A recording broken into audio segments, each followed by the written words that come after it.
Welcome back. We have reached the 2000s. Some of the significant trends in music in the 2000s didn't actually relate to the music itself, but to how music was promoted and distributed. The launch of YouTube, music sharing sites like iTunes, DIY promotion sites like MySpace, and even the rise of TV talent shows like X Factor all forced the music industry to remodel like never before. In music, we see the most popular genre of the decade, pop, developing many subgenres like pop rock, pop punk, and country pop. Popular music becomes even more influenced by contemporary R&B, electronic dance music, and alternative rock, and we find massive mainstream hip-hop artists hitting the charts. Plus, this decade brought the emergence of nu metal and emo. Successful female drummers started becoming even more recognized in most music genres, and the first girls' rock camps were held in 2001, setting the template for future camps all over the world. All of this and more coming up next. Mickey O'Neill presents Drumming Through the Decades.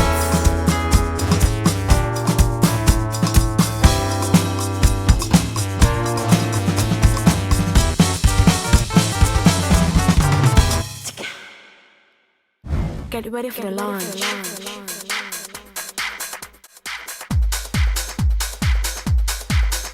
It's hard to imagine our lives today without YouTube, but YouTube launched for the first time in 2005, providing a simple way for people to upload and share videos with others. One of the biggest impacts was that anyone, anywhere could instantly share new music and raise their own profiles. This model of discoverability feels like the new normal now, but that wasn't the case in 2007 when a young boy named Justin Bieber uploaded his first video onto YouTube with the help of his mother. He became undoubtedly the most famous YouTube star of the time, and Bieber Fever was born. 5 years after the site was launched, movie, television, and music executives were looking to YouTube as a recruitment tool. YouTube has revolutionized the internet and completely changed the face of the music industry. Another change in the profile raising of new artists and music were the audience-voted reality talent shows that became very popular with TV audiences in the 2000s. Such programs included Pop Stars, Pop Idol, Fame Academy, and The X Factor, and many contestants progressed onto mainstream chart success. New platforms to promote and distribute music like iTunes and MySpace dramatically changed how music was marketed and how artists launched their careers. And thanks to the internet, many underground unsigned artists became discovered. Nicki Minaj has to be one of the biggest examples of how an artist pushed her own music on MySpace to reach a bigger audience and ultimately achieve her big break.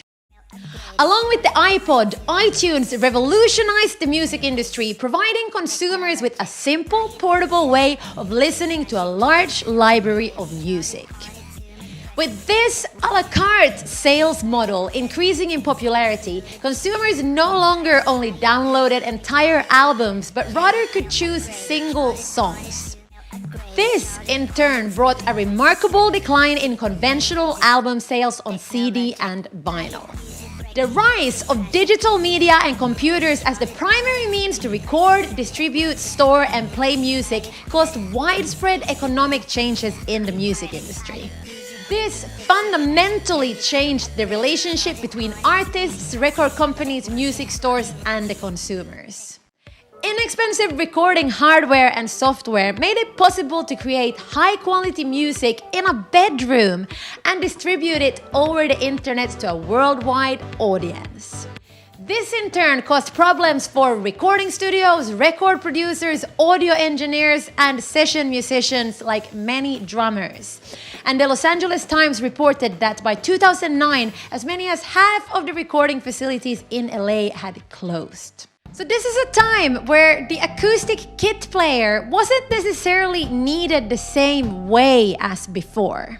As it's a quite complex process to record drums, and people now had access to making beats in their own bedrooms, electronic drums really started to take over as the drum sounds on records. Digital audio workstations, so-called DAWs, was becoming popular, and in 2004 Apple released a free version named GarageBand, which made music making even more accessible. It's funny how even Grammy award-winning songs like Rihanna's Umbrella is using a royalty-free drum loop from GarageBand called Vintage Funk Kit 3. It sounds like this.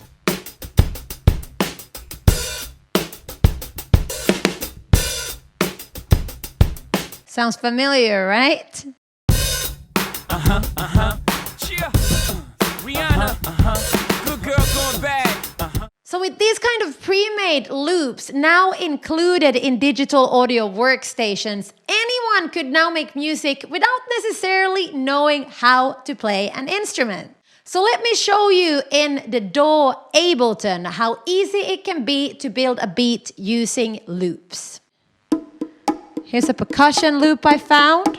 Sounds nice, right? Then I'm gonna add another percussion loop.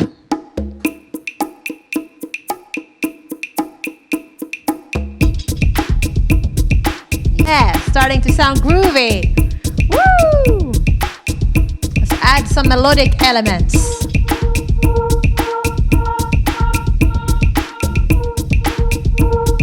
And last but not least, the bass loop.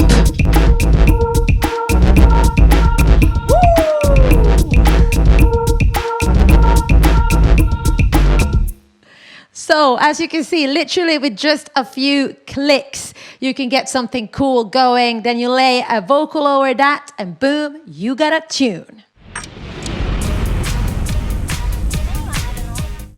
Female pop artists continued to have massive success and dominate the charts in the 2000s. Is you Madonna? Madonna's success continued with her albums Music and Confessions on a Dance Floor being among the best-selling of the decade. She also had 4 highly successful tours, with the Confessions Tour becoming the highest-grossing tour by a female ever. Pink launched her debut album in 2000, and it wasn't long until her catchy songs, distinctive raspy voice, and acrobatic stage presence would make her one of the biggest pop singers of the decade. Shakira. In 2006, Shakira, with Hips Don't Lie, became the first South American woman to have a #1 single on official charts around the world. Shakira also broke the record for the highest-selling Spanish-language album in the US with Fijación Oral Volume 1. Hello, hello, baby, you called, I can't hear a thing. Lady Gaga took the latter part of the decade by storm with her flamboyant costumes, provocative lyrics, and strong vocal talents, and revived the electronic influence of pop music. Her debut album in 2008, The Fame, brought a further electronic influence to pop music with songs like Just Dance and Poker Face. And the album won Grammy Awards for Best Electronic Dance Album and Best Dance Recording. I love it, love game. Shawnee Baby Rec is considered one of the top drummers of the decade, playing with chart-topping pop artists like Pussycat Dolls, Nicole Scherzinger, and Hilary Duff. She started her career by setting up an all-female band in school called Pleasure that toured with artists like Salt-N-Pepa and Queen Latifah. Beyoncé is listed as the highest-earning black musician of all time, and she's included on Time's list of 100 women who defined the last century. She decided to do things differently for her first ever world tour, the Beyoncé Experience, where she put together an all-woman band dubbed the Sugar Mamas. She hand-selected 10 female musicians at the top of their game, including bass player Divinity Rocks. And the Sugar Mamas included the enormously talented and skilled drummers Kim Thompson, Nikki Glaspie, and Marcy Chapa.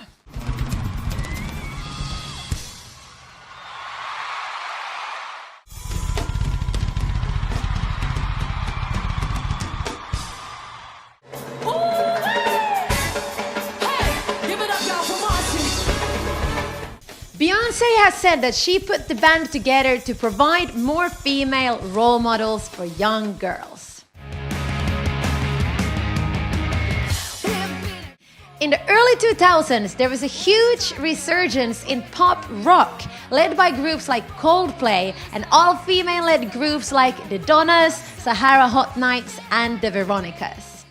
Singer Avril Lavigne is often cited as a female leading the pop-punk scene and was arguably the most prominent pop-punk artist in the 2000s with hits such as Complicated and Skater Boy. Tori Castellano was the drummer in the pop-punk band The Donnas, who mixed punk, metal, and classic rock sounds.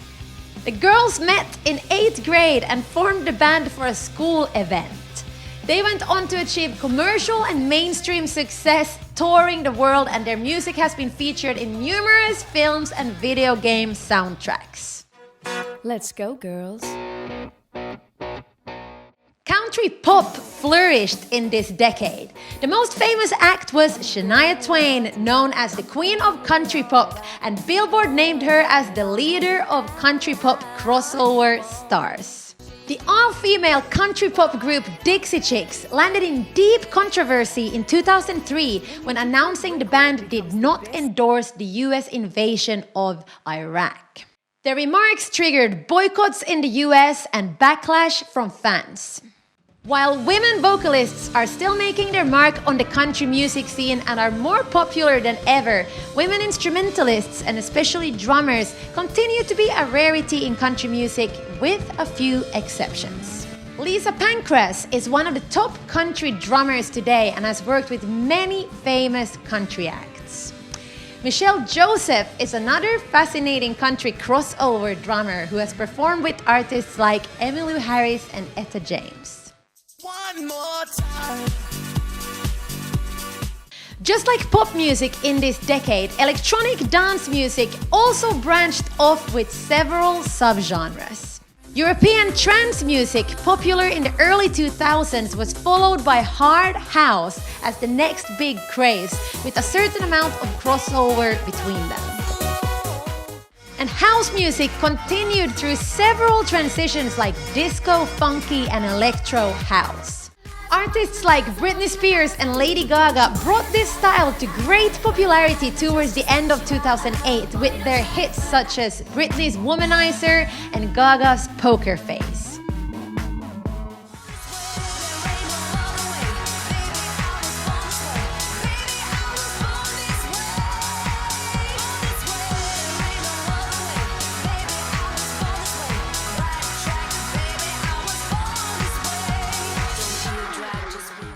Furthermore, Madonna's EDM-influenced singles such as Hung Up and 4 Minutes, both #1s in over 32 countries, became huge dance hits. Popular female electronic artists of the decade include British group Ladytron, fronted by Helen Marnie, and Karin Dreyer of Swedish duo The Knife.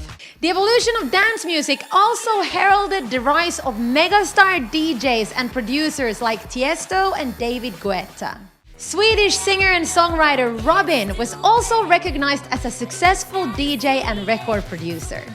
As a kind of backlash, ambient chill-out music with slow tempos and relaxed moods also achieved mainstream popularity in the early 2000s with a successful market of chill-out compilations and the genre even making it into television commercials and soundtracks. You wish your girlfriend was hot like me. Another hugely popular genre of this decade was contemporary R&B that started in the 90s and continued to have a strong influence on popular music.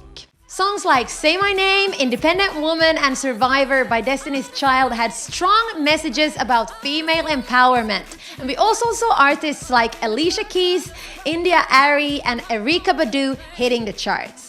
Badu's song Honey is one of the most creative videos in R&B music history, receiving an MTV Music Award for direction. Singer Mary J. Blige topped the billboards in 2001 with her smash single Family Affair from the hit album No More Drama. She also scored a big hit, Be Without You, from her 7th album, and Billboard ranked it as the most successful R&B hip-hop song of all time. British soul in the 2000s was dominated by female singers. Joss Stone, Natasha Bedingfield, Amy Winehouse, Adele, and Duffy, who enjoyed success in the American charts. They were a part of the third British invasion, which was also called the British Soul Invasion. Amy Winehouse's second album, Back to Black, became an international success and one of the best-selling albums in UK history. with his same old same bed. Amy Winehouse. At the 50th Grammy Awards, she became the first British woman to win 5 Grammys on the same night, including Best New Artist, Record of the Year, and Song of the Year for the song Rehab.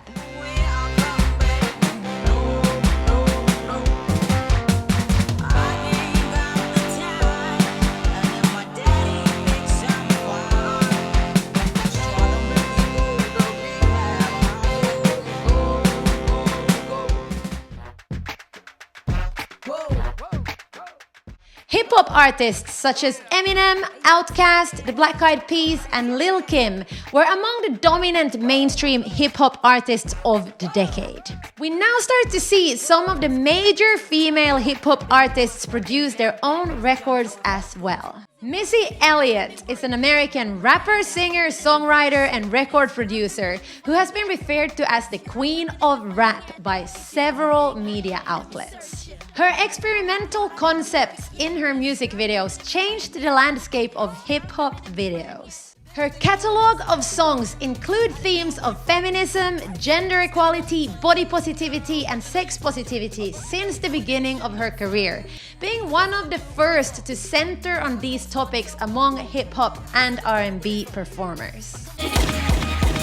MIA is an English rapper, singer, record producer, and activist. Her songs are marked with evocative political and philosophical commentary, and her music combines elements of electronic, hip-hop, and world music with eclectic instruments and samples.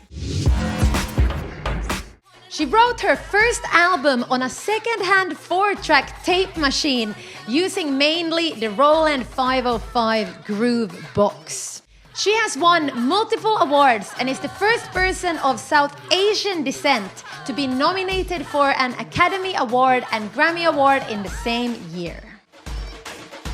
Esquire ranked MIA on the list of the 75 most influential people of the 21st century.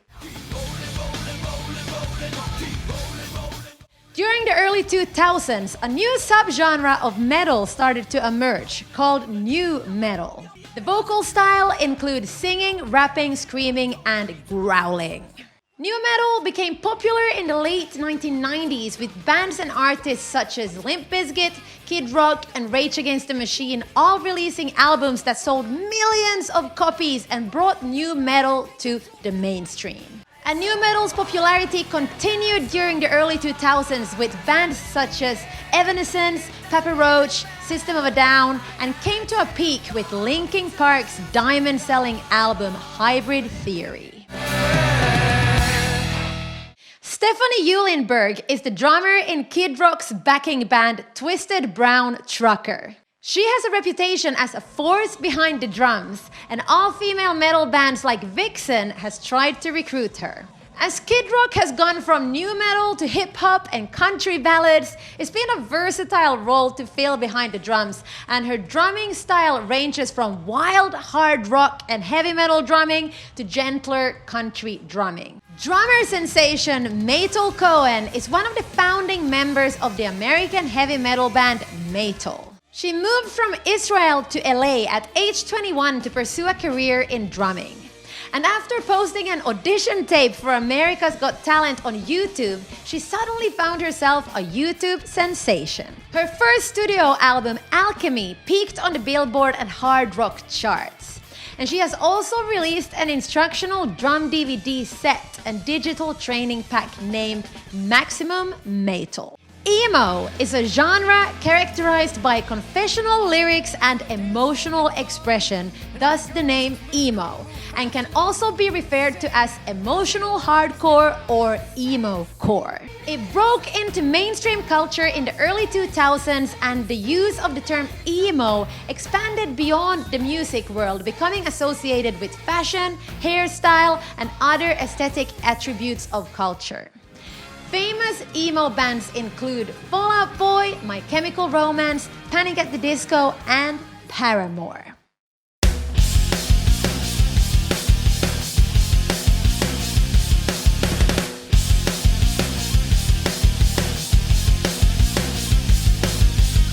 I'm in the business of misery. Let's take it from the top. She's got a body like an hourglass, ticking like a clock. Even with pop dominating the decade, we saw successful alternative rock groups in the 2000s like Franz Ferdinand, The Killers, and The White Stripes. Some alternative rock bands gained worldwide recognition thanks to the rise of internet music blogs and internet radio, and this trend is viewed as starting a new era for rock in the midst of pop dominance. These new channels contributed to high album sales despite initially little to no mainstream radio play. By the end of the decade, these bands were topping the Billboard charts. Meg White started the White Stripes with her then husband Jack White, although she had never played the drums before. She felt liberated as she learned to play and had a unique style on the drums that gave the band its distinctive sound. The White Stripes blended punk, country, folk, and blues, and their music was noted for Meg's intense drumming.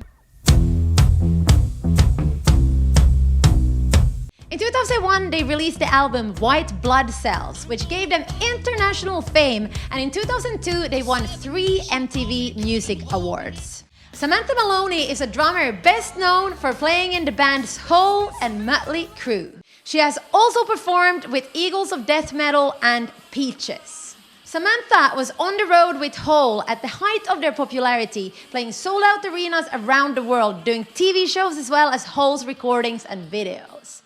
After Hole, she was offered the drum chair for Mötley Crüe, and she is the drummer on their live DVD on the New Tattoo tour. Carla Azar is a drummer and multi-instrumentalist. She played in the alternative rock band Autolux, which is known for its eclectic post-punk sound. She also toured with Jack White's touring band, The Peacocks, and recorded on his first solo album, Blunderbuss. She has featured on numerous soundtracks for movies like Across the Universe, I'm Not There, and Eat, Pray, Love, and recorded on albums for artists like PJ Harvey, John Frusciante, and The Who. The first Girls Rock Camp was held in Portland 2001 and has direct links to the Riot Girl movement in the 90s. The camp grew out of one of the founders, Misty McElroy's 2000 project as a women's study major at Portland State University. The Portland camp gave girls, trans, and non-binary youth the opportunity to learn rock instruments, form bands, write songs, and perform. This set the template for hundreds of camps around the world to follow suit, and there are now girls' rock camps all over the globe. Each camp is independently run with an umbrella body called Girls Rock Camp Alliance that unites organizers from over 100 non-profit girls' camps. The mission of these camps has become a DIY global movement that seeks to empower girls and amplify their voices through music making and community building. I'm the co-founder of Girls Rock London in the UK and Rockdonna in Finland, and it's been a life-changing experience being involved with these camps. Dance to the beat of my drum. In the next and final episode of Drumming Through the Decades, we will reflect on the evolution of drumming, as well as the future of music and the drummer's role, both when it comes to recordings and live performances. We will look at the impact of digital audio workstations, so-called DAWs, taking over and sometimes replacing drummers in live performances. And we will feature some incredible current female drummers on the scene. Thank you for watching. Be sure to check out the previous episodes, like, subscribe, and drop a comment below. And I'll see you again in the final episode.